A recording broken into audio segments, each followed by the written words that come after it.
சரோஜாதேவியுடன் adjustment கேட்கும்பொழுது கூடவே அவங்க அம்மா இருப்பாங்க. இதனால 2 பேரும் தான் எனக்கு அதிக டார்ச்சர் கொடுத்தார்கள் என்று காதல் மன்னன் ஜெமினி அவைசம்மியை படப்பிடிப்பின் இடைவேளையை சரோஜாதேவி இருந்த பொழுது பல நேரங்களில் கிசுகிசு வந்ததுண்டு. நெருங்கியவர்களை தவிர வேற யாரும் மேக்கப் இல்லாம சரோஜாதேவி குரல் ஒரு மாதிரி கீச்சு கீச்சின்னு இருக்கும். முதலில் பலவீனத்தை பலவீனமாக மாற்றியவர் எம்ஜிஆர். ரஜினிகாந்துடைய தமிழ் இதுவரைக்கும் தமிழாகவே இருக்காது, கன்னடம் கலந்துதான் பேசுவார். அவர் கடைசியாக நடித்த படம் KS ரவிக்குமார் எழுதி இயக்கிய ஆதவன். நீங்கள் மேக்கப்பை குறைங்க, மேக்கப் இல்லாமல் வரணும்னு சொன்னால் அது எனக்கு பிடிக்காது.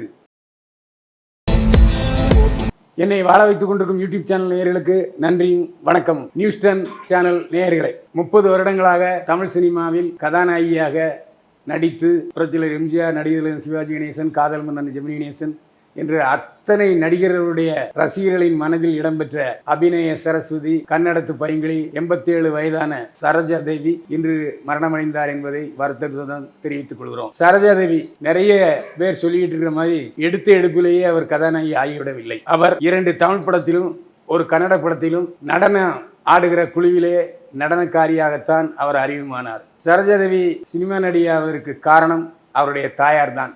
சரோஜாதேவியுடன் உடன் பிறந்தவர்கள் 3 சகோதரிகள். கடைசியாக பிறந்த சரோஜாதேவியை எப்படியாவது சினிமாவிலே நடிக்க வைத்து விட வேண்டும் என்ற லட்சியத்தை கொண்டவராக சரோஜாதேவி அம்மா விளங்கினார். அந்த அடிப்படையிலே சரோஜாதேவிக்கு பரதநாட்டிய அரங்கேற்றம் செய்தார். காலிலே சலங்கை கட்டினார். நடன அரங்கேற்றத்துக்கு வந்த பலர் இவர் சினிமாவில் நடிக்கலாம் என்று கருத்து தெரிவித்தார். அந்த அடிப்படையிலே மகா கவி காளிதாஸ், ஹொன்னப்ப பாகவதர் கதை திரைக்கதை வசனம் எழுதி இயக்கி தயாரித்து நடித்த படத்தில் கதாநாயகியானார் சரோஜாதேவி. மகாகவி காளிதாஸ் படத்தில் புதிய கதாநாயகி நடிக்கிறார் என்பதை கேள்விப்பட்ட நடிகர், தயாரிப்பாளர், இயக்குனர் PR பந்துலு சரோஜாதேவியை நேரில் பார்த்ததும் அதிர்ச்சி அடைந்தார். இப்படி ஒரு கதாநாயகி நீண்ட இடைவெளிக்கு பிறகு அறிமுகமாக இருக்கிறார் என்று நம்பினார் PR பந்துலு. அந்த அடிப்படையிலே நாடோடி மன்னன் படத்துக்கு 2ஆம் கதாநாயகியை தேடிக்கொண்ட புரட்சியாளர் எம்ஜிஆரிடம் சரோஜாதேவியை அறிமுகப்படுத்தினார். சரோஜாதேவி படத்தை காட்டியதும் நேரில் வர சொல்லுங்கள், பார்ப்போம் என்றார் எம்ஜிஆர். சரோஜாதேவி அழைத்து வந்தார் PR பந்துலு. எம்ஜிஆர் சரோஜாதேவியை தாண்டி அவருடைய ரூமுக்கு போகும்போது சரோஜாதேவி பார்த்தார். யார் இந்த தங்கத்தால் செய்த மன்மதன்? நான் இது வரைக்கும் பார்த்ததே இல்லையே என்று சொன்னார். உடனே அவர் தான் எம்ஜிஆர் என்றதும் சாரி என்று போய் அவர் காலில் விழுந்து மன்னிப்பு கேட்டார் சரோஜாதேவி. சரோஜாதேவியை பார்த்ததும் நாடோடி மன்னன் படத்தில் 2வது கதாநாயகியாக எம்ஜிஆர் அறிமுகப்படுத்தினார். நாடோடி மன்னன் படத்தில் எடுத்த எடுப்பிலேயே கலர் சரோஜாதேவியை நாம் பார்த்தோம். முதலில் வில்லன் PS வீரப்பா தீவுக்கு வந்ததும் நடன காட்சியுடன் தான் ஆரம்பமாகும். அந்த நடன காட்சியில் அறிமுகமானவர் தான் சரோஜாதேவி. அதற்கு பிறகு கதாநாயகியானார். 56ல் நாடோடி மன்னன் ரிலீஸ் ஆனது. வெள்ளி விழா கொண்டாடியது. வசூலில் மிகப்பெரிய சாதனையை படித்த படம் நாடோடி மன்னன். இதற்காக மதுரையிலே பாராட்டு விழா எம்ஜிஆருக்கு நடந்தது. தங்கத்திலே செய்யப்பட்ட வாள் பரிசீலிக்கப்பட்டது. அந்த விழாவிலே கலந்து கொண்ட சரோஜாதேவி மெய் மறந்தார். அதற்கு பிறகு அவர் சந்திக்கிற கூட்டங்களில் எல்லாத்திலும் நான் பார்த்த கூட்டத்திலே பெரிய கூட்டம் எதுன்னா மதுரையில் நாடோடி மன்னன் விழாவுக்கு வந்த கூட்டம்தான் என்று சொல்லுவார் சரோஜாதேவி. அதே அடுத்த ஆண்டு 57ஆம் ஆண்டு வெளிவந்த கல்யாண பரிசு படத்திலே கதாநாயகியை நடித்தார் சரோஜாதேவி. சரோஜாதேவிக்கும் அதிலே அக்காவாக நடித்த விஜயகுமாரிக்கும் பலத்த போட்டி வரும். ஆக நாடோடி மன்னன் வெள்ளி விழா, காதல் மன்னன் ஜெமினி கணேசனுடன் கல்யாண பரிசு வெள்ளி விழா. புகழின் உச்சக்கட்டத்துக்கு போனார் சரோஜாதேவி. நடிகர் திலகம், புரட்சி தலைவர், காதல் மன்னன், SS ராஜேந்திரன் உள்ளிட்ட அத்தனை நடிகர்களுடன் ஜோடி சேர்ந்தார் சரோஜாதேவி. பனித்திரை என்ற படத்தில் ஜெமினி கணேசனுடன் நடித்தார்.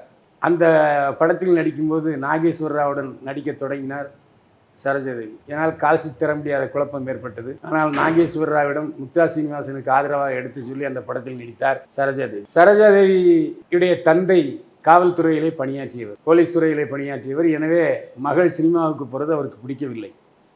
ஆனாலும் சரோஜாதேவி வீட்டிலே சரோஜாதேவி அம்மா வைத்தது தான் சட்டம். அந்த அடிப்படையிலே சரோஜாதேவி நடிகையானார். எல்லா நடிகர்களுக்கும் மேனேஜரு, உதவியாளர் என்றெல்லாம் உண்டு. சரோஜாதேவிக்கு மேனேஜர், உதவியாளர் எல்லாமே சரோஜாதேவியோட அம்மா தான்.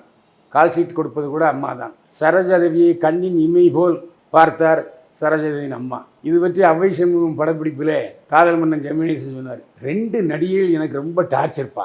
எனக்கு அட்ஜஸ்ட்மெண்ட்டுக்கு ரொம்ப நாள் கழித்துத்தான் நான் என்னுடைய ஆவலை பூர்த்தி செய்து கொண்டேன். ஒன்று வைஜெயந்திமாலோட அம்மா கூடவே இருந்தாங்க. அதே மாதிரி சரோஜாதேவியுடன் அட்ஜஸ்ட்மெண்ட் கேட்கும்பொழுது கூடவே அவங்க அம்மா இருப்பாங்க. இதனால 2 பேரும் தான் எனக்கு அதிக டார்ச்சர் கொடுத்தார்கள் என்று காதல் மன்னன் ஜெமினி கணேசனே அபைசம்மியை படப்பிடிப்பின் இடைவேளையில் என்னிடம் சொல்லியிருக்கிறார். அதே போல எம்ஜிஆர் படத்தில் அதிகமாக 26 படங்களில் ஜோடியாக நடித்தவர் சரோஜாதேவி. அதே நேரத்தில் நடிகர் விருதுடன் 22 படங்களில் ஜோடியாக நடித்தார் சரோஜாதேவி. சரோஜாதேவிக்கு மத்திய அரசு பத்மஸ்ரீ மற்றும் பத்மபூஷன் ஆகிய விருதுகளை கொடுத்து கௌரவித்தது. சரோஜாதேவி இருந்த பொழுது பல நேரங்களில் கிசுகிசு வந்ததுண்டு.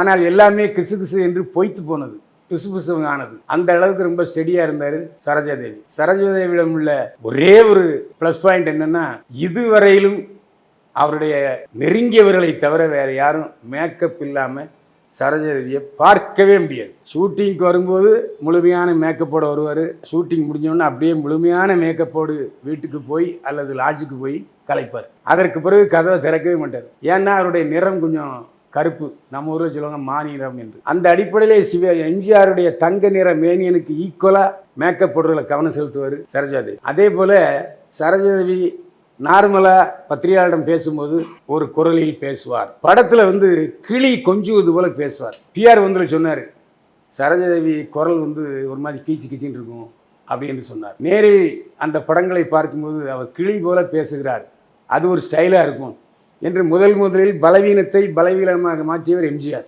அதே மாதிரி தான் ரஜினிகாந்துடைய தமிழ் இதுவரைக்கும் தமிழாகவே இருக்காது, கன்னடம் கலந்தான் பேசுவார். ஆனால் நாம் ரஜினிகாந்த் தமிழை ஏற்றுக்கொண்டது போல முதலில் கன்னடத்தில் வந்த சரோஜாதேவி மொழியை நாம் ஏற்றுக்கொண்டோம். அதே போல ஹர்ஷா எப்படி அவர் கணவனானார் என்பதற்கு ஒரு வரலாறு உண்டு. அப்போ அவர் ஏகப்பட்ட படங்களை தமிழ், தெலுங்கு, மலையாளம்னு 24 மணி நேரத்தில் 20 மணி நேரம் நடித்து கொண்டே இருந்தார். அந்த சூழ்நிலையில் அவருக்கு இன்கம் டேக்ஸ் சோதனை வந்தது. என்ன பதில் சொல்றதுன்னு முடியாமல் திணறினார். அப்போ பொறியாளர் என்ஜினியரான ஹர்ஷா தான் சரோஜாதேவிக்கு நல்ல ஆடிட்டர்களை கொடுத்து உதவினார். உதவி பார்த்து கொண்டிருந்த சரோஜாதேவி அம்மா ஹர்ஷாவை இவர்தான் நம்முடைய மருமகன் என்று முடிவெடுத்து, அந்த அடிப்படையிலே ஹர்ஷா சரோஜாதேவியின் கழுத்தில் தாலி கட்டி. அதுக்கப்புறம் அவர் நடிக்கலை. சரோஜாதேவி திருமணத்துக்கு பிறகு நடிக்கவே இல்லை. ஒரு 6-7 வருஷமா சும்மா இருந்தார். அதுக்கப்புறம் ஹர்ஷாவே சொன்னார், நீ வீட்டில் சும்மா இருக்கிற, போர் அடிக்கும், உனக்கு தெரிந்த தொழில் நடிப்பு, நடின்னு சொன்னார். அப்போ சரோஜாதேவி கேட்டாங்க, எதுக்காக என்ன நடிக்க சொல்றீங்க, யார் சொன்னார்கள் என்று கேட்டதற்கு நடிகர் ராஜேஷ் கண்ணா என்கிட்ட சொன்னார், சரோஜாதேவி நல்ல நடிகை, அவர் வேஸ்ட் பண்ணாதீங்க, நடிக்க வைங்கன்னு சொன்னார். அது எனக்கு சரியாகப்பட்டது. எனவே நான் இன்ஜினியராக பணிபுரிகிறேன், நீ சினிமா நடிகையாக தொழில் பெறுகிற அவள் தானே என்று அனுமதித்தார். அதற்கு பிறகு தனக்கு முக்கியத்துவம் தருகிற பாத்திரங்களில் மட்டுமே நடித்தார் சரோஜாதேவி. கே.எஸ். கோபாலகிருஷ்ணன் நடித்த கே.எஸ். கோபாலகிருஷ்ணன் கதைத்திரைக்கை வதை வசனம் எழுதிய அத்தனை படங்களில் நடித்தார். அதில் சித்தி மிக அருமையான வசூலை பெற்றது. எம்ஜிஆர் படத்தின் வசூலை மிஞ்சியது சித்தி. அதுக்கப்புறம் நல்ல நல்ல இடங்கள் அவருக்கு கிடைக்க தொடங்கியது. அவர் கடைசியாக நடித்த படம் கே.எஸ். ரவிக்குமார் எழுதி இயக்கிய ஆதவன், சூர்யா நடித்த படம். அந்த படத்துக்கு கே.எஸ். ரவிக்குமார் பெங்களூருக்கு போய் கதை சொல்லும்போது, அதெல்லாம் சரிதான், நான் மேக்கப்போடு தான் செட்டுக்கு வருவேன், மேக்கப்போடு தான் வீட்டுக்கு போவேன், நீங்கள் மேக்கப்பை குறைங்க, மேக்கப் இல்லாமல் வரணும்னு சொன்னால் அது எனக்கு பிடிக்காது என்று நிபந்தனையோடு நடித்தார் சரோஜாதேவி. அதில் எந்தவித மாற்றமும் இல்லை. இதில் முக்கியமான விஷயம் என்னென்னா, ஹர்ஷா இறந்த பிறகு கொஞ்சம் மனமுடைந்து போனார். அது மட்டும் இல்லை, அவருடைய மூத்த வளர்ப்பு மகள் புவனேஸ்வரியும் இறந்து போனார். இதனால் ரொம்ப அப்செட்டான சரோஜாதேவி கொஞ்சம் கலக்கத்தில் இருந்தார். அந்த சமயத்தில் எம்ஜிஆர் ஃபோன் செய்து, நீ சென்னைக்கு வா, உன்னை ஏதாவது ஒரு வாரியத்தில் தலைவராக போடுறேன், உனக்கு அரசு வீடு கிடைக்கும், அரசு கார் கிடைக்கும், நீங்கள் சந்தோஷமாக இருக்கலாம் என்று சொன்னார். அப்போ அதை மறுத்தார் கர்நாடகத்து பையங்களி சரோஜாதேவி. அதே நேரத்திலே கர்நாடகத்திலே முதல்வர் ரொம்பவும் வற்புறுத்தினார். அந்த அடிப்படையில் கர்நாடக திரைப்பட மேம்பாட்டு வாரியத்திலே தலைவராக பணியாற்றினார் சரோஜாதேவி. சரோஜாதேவியுடைய ஆன்மா இறைவனடி நிலவில் இளைப்பார இறைவனை பிரார்த்திப்போம். நன்றி, வணக்கம்.